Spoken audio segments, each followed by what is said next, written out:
In this rarely documented habitat, we encounter the elusive Mater educatus domestica, commonly known as the homeschool mother.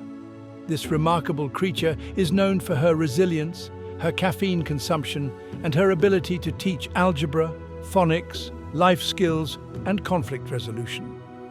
Observe her current state: disoriented, wandering through a terrain where no structure exists. Note the signs: incomplete chores, a forgotten morning devotional, and the catastrophic collapse of the weekly planning session. Without predictable rhythms, the ecosystem destabilizes.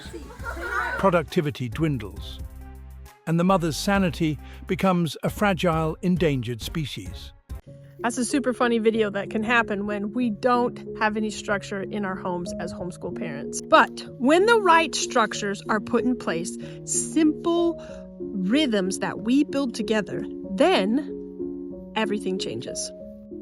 Let me show you why structure creates freedom in your homeschooling. On my property, I have this forest.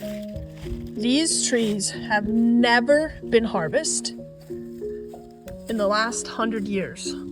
Their trunks are strong. Their roots are deep in the woods, and their branches reach upwards instead of sideways.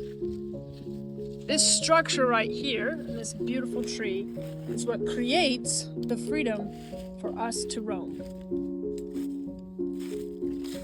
unencumbered by any painful undergrowth. But just a short walk away, we end up in the brambles. These trees are young. They are poorly formed. They don't have any structure to them, and therefore we walk amongst them at our own peril. The irony is striking. The less structure that exists in the forest, the less freedom you have unencumbered to roam. The better structure you have, the more freedom you have to roam. Freedom without boundaries creates chaos. Boundaries without freedom becomes bondage, and real liberty can only be found in self-governance. Just like this forest, structure does not trap us, it strengthens us. People, adults, teens, children, all of us need some kind of structure in order for us to thrive. So what does healthy structure look like in your homeschool? It's not rigid schedules taped to the wall. It's not micromanaging every single minute.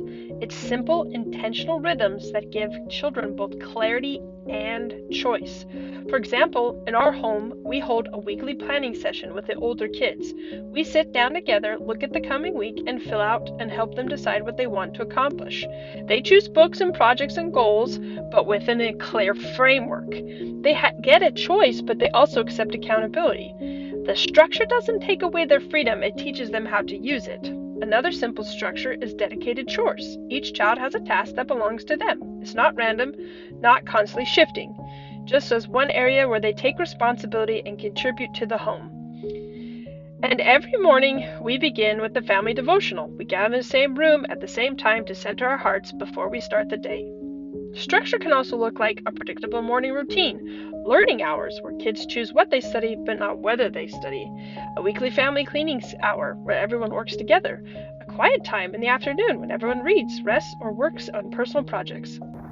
When structure is gentle, consistent, and rooted in love, it does not shrink a child, it strengthens them. This is a principle that we call freedom, rooted and through structure.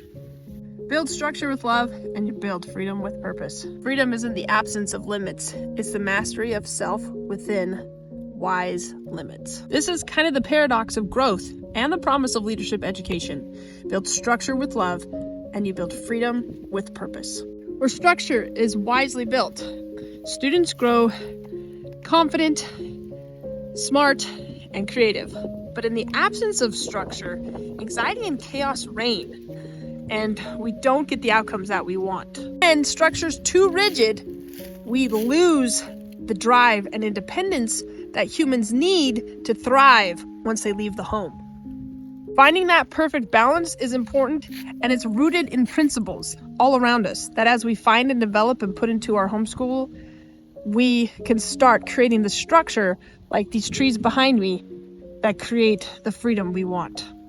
So if you're looking for structure in your homeschool, check out Leadership Education Mentoring Institute and come to one of our webinars or listen to our podcasts and see what veteran homeschoolers who've been doing this for over 2 decades have to teach you about successfully building structures in your homeschool. And remember, you're on a hero's journey and you don't have to do this alone.